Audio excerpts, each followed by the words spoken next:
기왕에 이재명 의원 얘기가 나왔으니까 어제 강원 춘천에서 8.28 전대에 출마하는 당대표 후보 3명 네.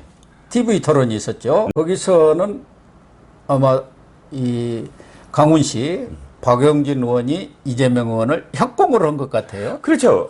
뭐 어차피 TV 토론을 보면 1위가 있고 이 선두가 있고 1, 2, 3인 좀 그렇지만 어쨌든 선두를 앞서가는 어떤 후보에 대해서 쫓아가는 후보들이 협공을 하는 건 늘 있어 온 어떤 상황인데 어떻게 쭉 분위기는 아주 치열하진 않았던 것 같아요. 시작이니까 좀 워밍업 어떤 그런 느낌이기도 하고 하지만 여러 주제들 중에 욕설 플랫폼 있지 않습니까? 그거는 아주 강하게 치고받았다라고 할 수가 있겠습니다. 거기에 또 박지원 비대위원장이 폭로한 거 있지 않습니까? 전 비대위원장이. 네.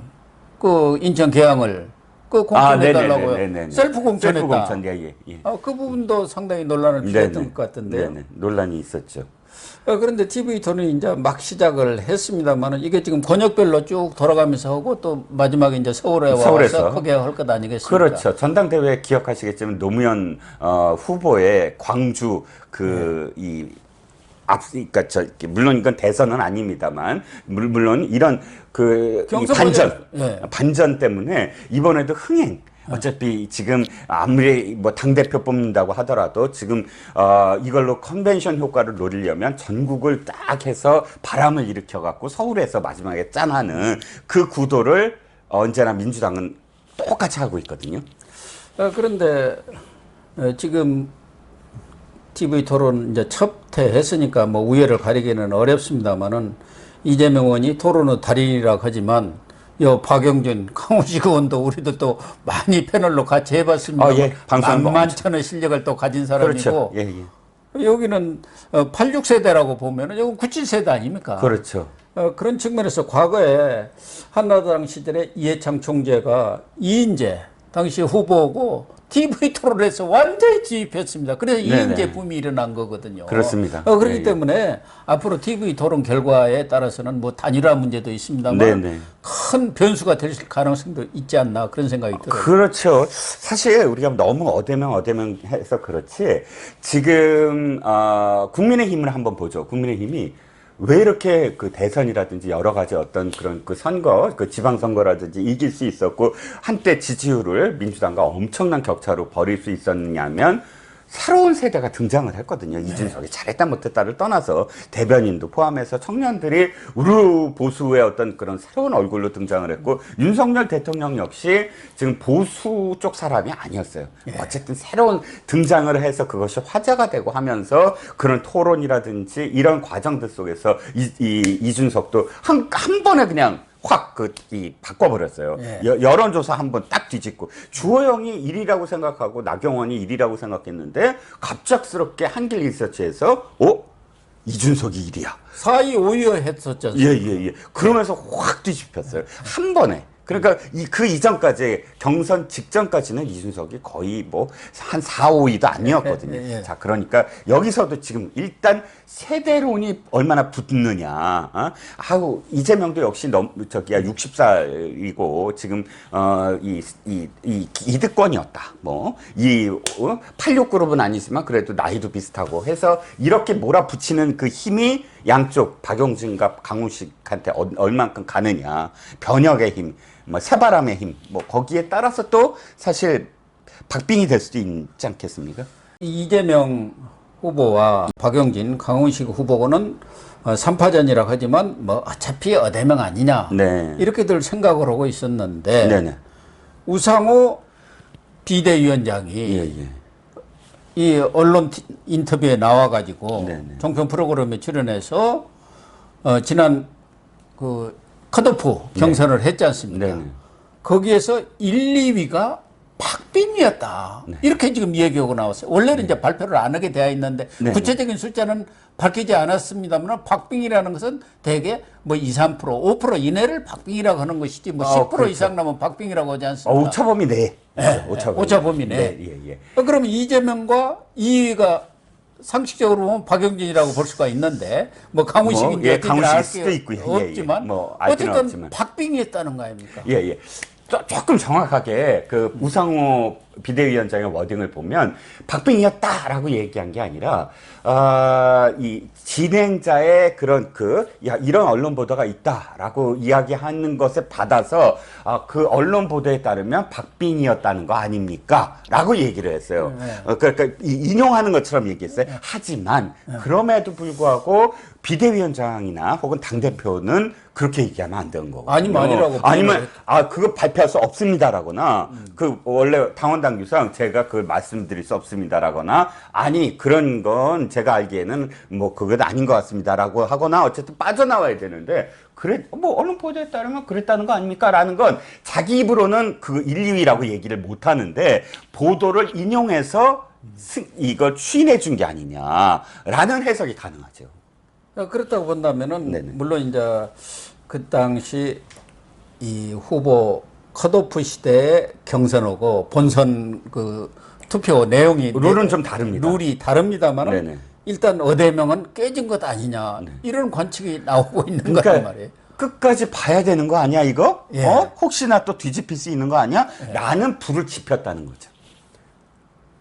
그러니까 1차 컷오프 경선 당시에는 지금 이 대의원이 70%죠. 그리고 여론조사 중앙위. 중앙위원 70%, 예, 예. 여론조사 30%였어요. 네네. 이제 본경선은 어떻게 됩니까? 본경선은 제가 알기에는 뭐 대의원 따로 그다음에 여론조사 따로 30%, 예. 권리당원 45%, 그다음에 여론조사 30%, 일반 국민 5% 뭐 이렇게 돼 있어요. 그게 아마 지난번 그 대선 룰인데 거의 준용할 거로 보입니다. 예. 그래서 다소 달라지기는 했지만 만약에 지난번 이 컷오프 경선 당시 그때는 8명 아니었습니까? 네네. 그런데 1, 2위가 박빙을 기록했다. 네. 한다면은 경우에 따라서는 얼마든지 뒤집혀질 가능성이 있고 그 핵심은 1대 3은 안 되겠죠. 1대 1이 돼야지. 어떻습니까? 지금 단일화 가능성이 있나요? 현재까지는 안 두 보이는 사람이 결이 다르던데요. 결이 다르죠. 특히 강훈식은 소극적인 것 같아요. 보면 박용진이 조금 더 적극적이고요. 강훈식 같은 경우 사실 이 박용진보다 전국적인 인지도는 떨어지지 않습니까? 네. 박용진은 늘 비주류로 목소리를 높여왔기 때문에 어느 정도는 인지도가 있는데 강훈식은 언제나 사실 보좌형 그런 그 의원이었어요. 즉 이번에 이재명 그 캠프에서도 사실 굉장히 중요한 역할을 맡긴 했어요. 이 보좌관, 전략기획보좌관이었는데 참모였는데 전략적으로 뭔가 이렇게 더 튀게 있게 스스로 못했다라는 비난도 좀 있었고요. 근데 처음으로 홀로서기를 하는 거잖아요. 예, 특히나 조응천이라든지 또는 옛 김영춘 의원 뭐 이런 사람들이 지금 지원을 해서 화제가 되고 있습니다. 강훈식 의원 같은 경우는 처음으로 내가 나왔는데 전국적으로 인지도를 높이는 게 더 목적이다라고 생각하면 단일화를 안 하겠죠.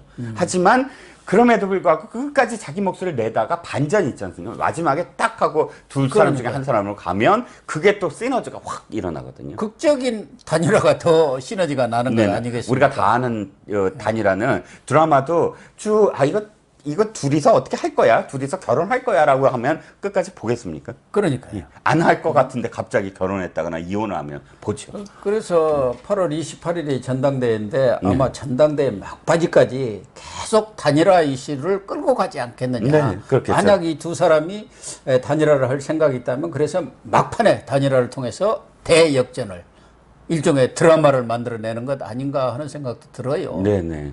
둘 중에 하나겠죠. 어쨌든 두 사람의 이 강훈식과 박용진의 그 지지율이 격차가 점점 벌어지고 있다. 그러면 또 단일화였던 가능성이 있을 수도 있고 하니까 몇 번의 어떤 고비가 있을 겁니다. 그런데 단 민주당의 경선은 언제나 광주까지는 간다.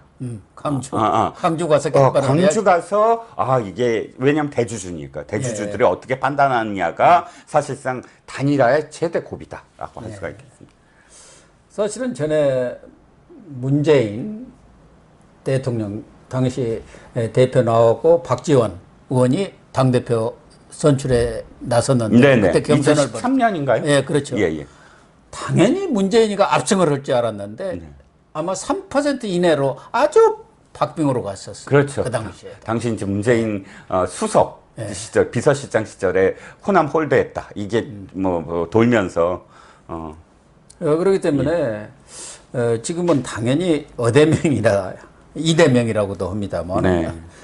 그렇게 될 걸로 예상을 하고는 있습니다만은 그럼에도 불구하고 최근에 이재명 의원이 잇따라 그렇죠. 말 실수. 예.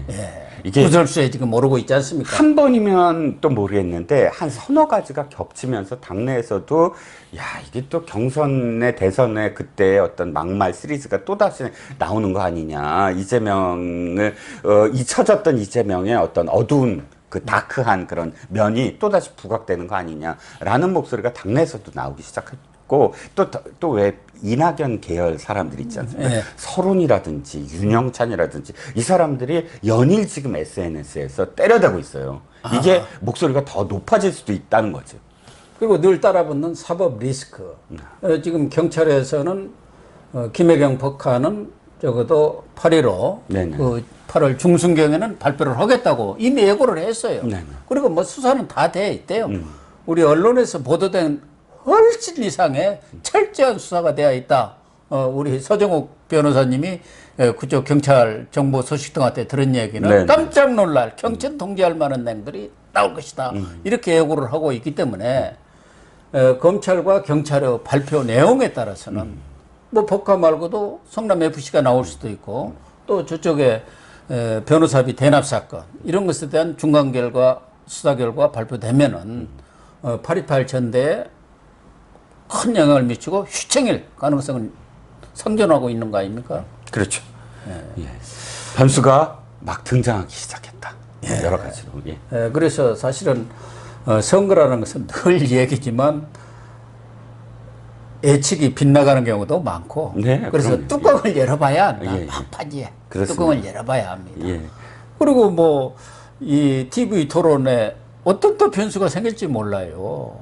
그렇죠. 거기에 따라서 여론이 확 바뀔 수도 있지 않습니까? 뭐 거기서 큰 실언을 한다든가 또 엉뚱한 주장을 해가지고 본인의 그 바닥이 그렇지 않아도 바닥이 다 드러났습니다만은 더 밑바닥이 드러날 경우 뭐 여론도 바뀔 수 있는 것이죠. 그만큼 박용진과 강훈식이 얼만큼 파이팅을 하느냐에 따라서도 달라지겠죠. 네, 그래도 역시 제일 큰 것은 두 사람이 단일화하는 겁니다. 네네. 그렇게 되면은 한판 해볼 만한 승부가 될 것이다. 제가 퀴즈 하나 드릴까요? 예. 전당대회 때마다 피는 꽃이 뭔지 아십니까? 무슨 것이냐? 단일화랍니다. 그렇군요, 단일화.